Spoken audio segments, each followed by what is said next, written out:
नमस्कार दोस्तों। राजा विक्रमादित्य और शनि महाराज की एक पौराणिक और प्रचलित कथा मैं आज इसमें आपको सुना रहा हूँ, जिसमें शनि महाराज की महत्ता आपको पता चलती है। शनि अमावस्या हो अथवा शनिवार का व्रत, शनि ग्रह की तुष्टि के लिए शनि की पूजा होती है। काला तेल, काला वस्त्र, तेल, उड़द शनि को बहुत प्रिय है, इसीलिए इनके द्वारा शनि की पूजा होती है। शनि की दशा को दूर करने के लिए शनिवार का व्रत किया जाता है और शनि अमावस्या को पूजा की जाती है।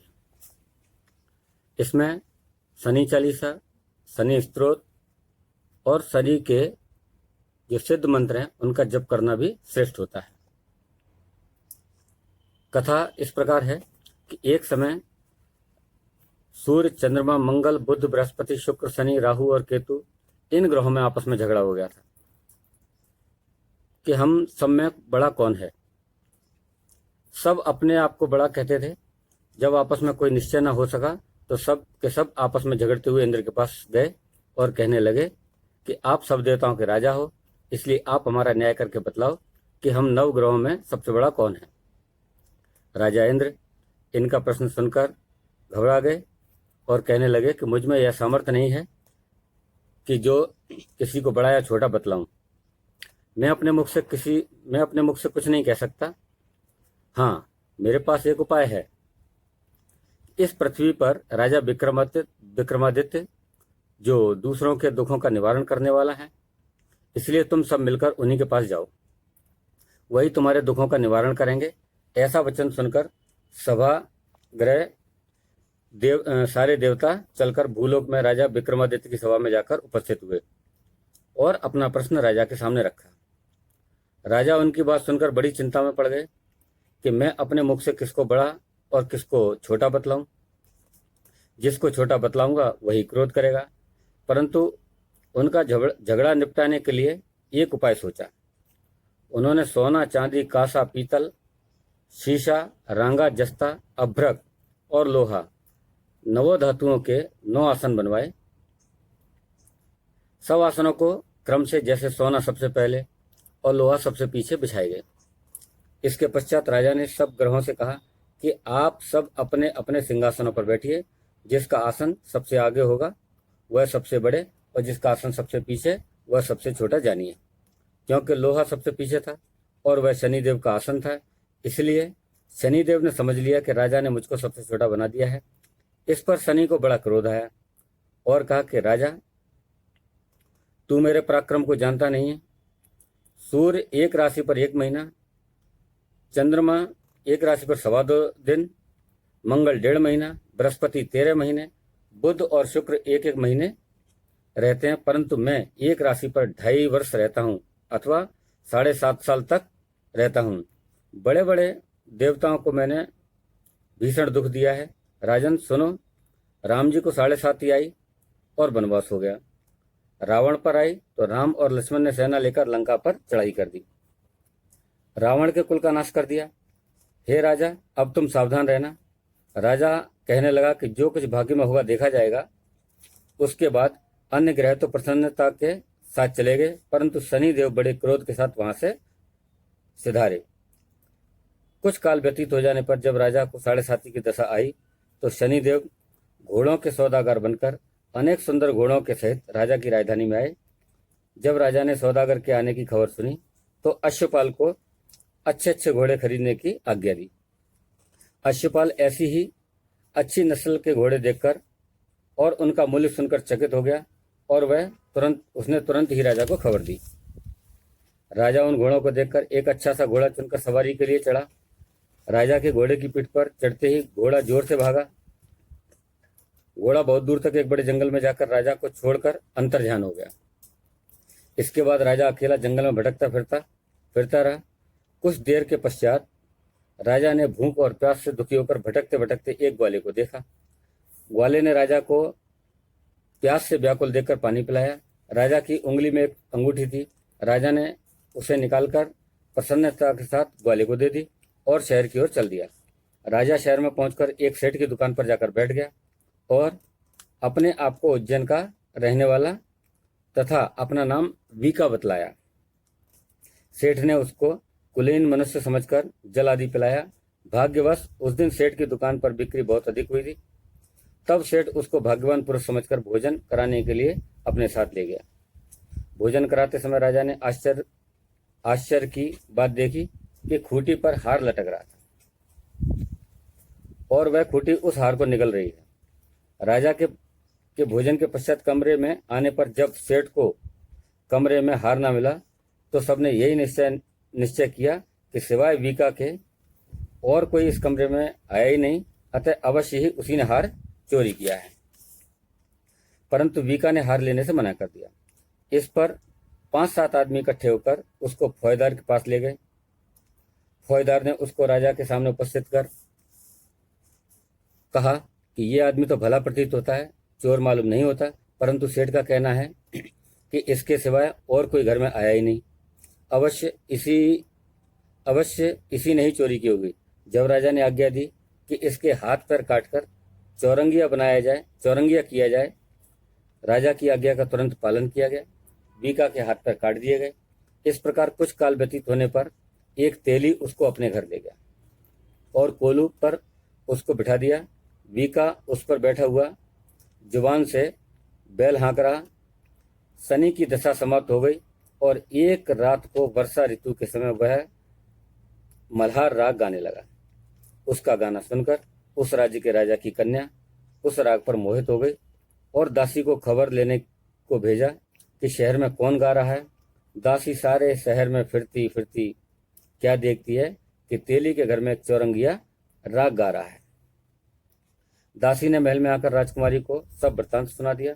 बस उसी क्षण राजकुमारी ने अपने मन में प्रण कर लिया कि चाहे कुछ भी हो, मैं इस चौरंगिया के साथ ही विवाह करूंगी।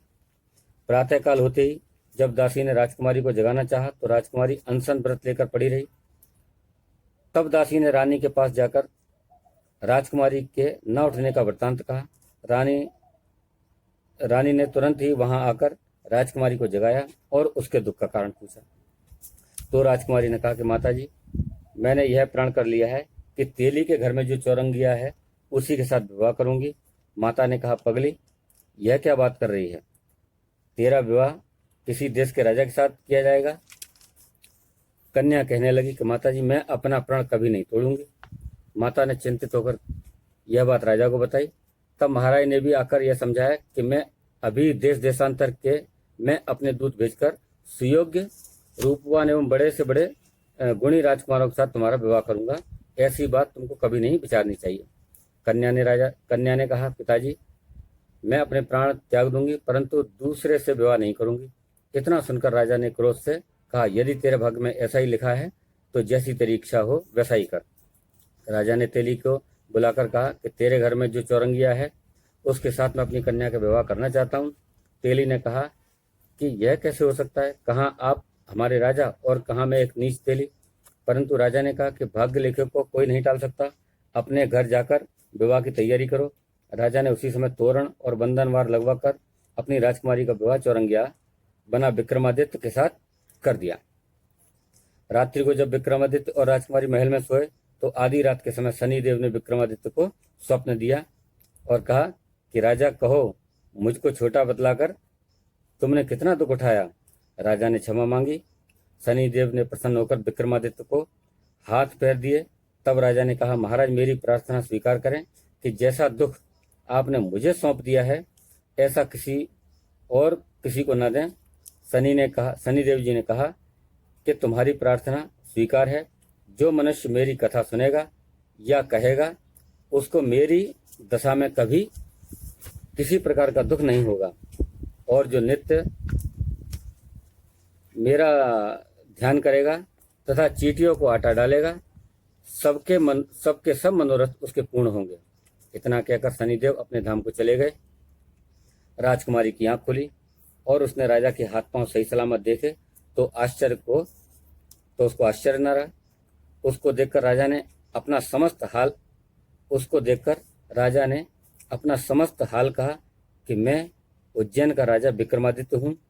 यह बात सुनकर राजकुमारी अत्यंत प्रसन्न हुई। प्रातःकाल राजकुमारी से उसकी सखियों ने पूछा तो उसने अपने पति का समस्त वृत्तांत सुनाया। तब सबने प्रसन्नता प्रकट की और कहा कि ईश्वर ने आपकी मनोकामना पूर्ण कर दी। जब उस सेठ ने यह बात सुनी तो वह विक्रमादित्य के पास आया और राजा विक्रमादित्य के पैरों में गिरकर क्षमा मांगने लगा कि आप पर मैंने चोरी का झूठा दोष लगाया, अतः आप मुझको जो चाहे दंड दे दें। राजा ने कहा, मुझ पर शनि देव का कोप था, इसी कारण यह सब दुख मुझको प्राप्त हुआ। इसमें तुम्हारा कोई दोष नहीं है। तुम अपने घर जाकर अपना कार्य करो। सेठ बोला कि मुझे तभी शांति होगी जब आप मेरे घर चलकर प्रीतिपूर्वक भोजन करोगे। राजा ने कहा कि जैसी आपकी मर्जी हो वैसा ही करें। सेठ ने अपने घर जाकर अनेक प्रकार के सुंदर भोजन बनवाए और राजा विक्रमादित्य को प्रीत भोज दिया। जिस समय विक्रमादित्य भोजन कर रहे थे, एक अत्यंत आश्चर्य की बात सबको दिखाई दी।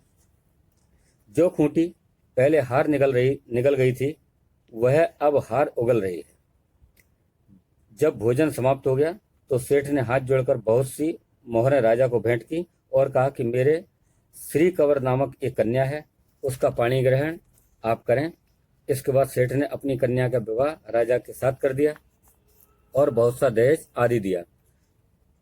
इस प्रकार कुछ दिनों तक वहां निवास करने के पश्चात विक्रमादित्य ने शहर के राजा से कहा कि अब मेरी उज्जैन जाने की इच्छा है। फिर कुछ दिन के बाद विदा लेकर राजकुमारी मनभावनी, सेठ की कन्या श्री कंवरी तथा दोनों जगह के दहेज में प्राप्त अनेक दास दासी, रथ और पालकियों सहित विक्रमादित्य उज्जैन की तरफ चले। जब शहर के निकट पहुंचे और पुरवासियों ने राजा के आने का संवाद सुना तो समस्त उज्जैन की प्रजा आगवानी के लिए आई। तब बड़ी प्रसन्नता के साथ राजा अपने महल में पधारे। सारे शहर में बड़ा भारी महोत्सव मनाया गया और रात्रि को दीपमाला सजाई गई। दूसरे दिन राजा ने शहर में यह सूचना कराई कि शनि देवता सब ग्रहों में सर्वोपरि हैं। मैंने इनको छोटा बतलाया, इसी से मुझको यह दुख प्राप्त हुआ। इस कारण सारे शहर में सदा शनि देव की पूजा और कथा होने लगी। राजा और प्रजा अनेक प्रकार से सुख भोगती रही। जो शनिदेव की कथा को पढ़ता है अथवा सुनता है, शनिदेव की कृपा से उसके सब दुख दूर हो जाते हैं। शनिदेव की कथा को व्रत के दिन अवश्य पढ़ना चाहिए। ओम शांति।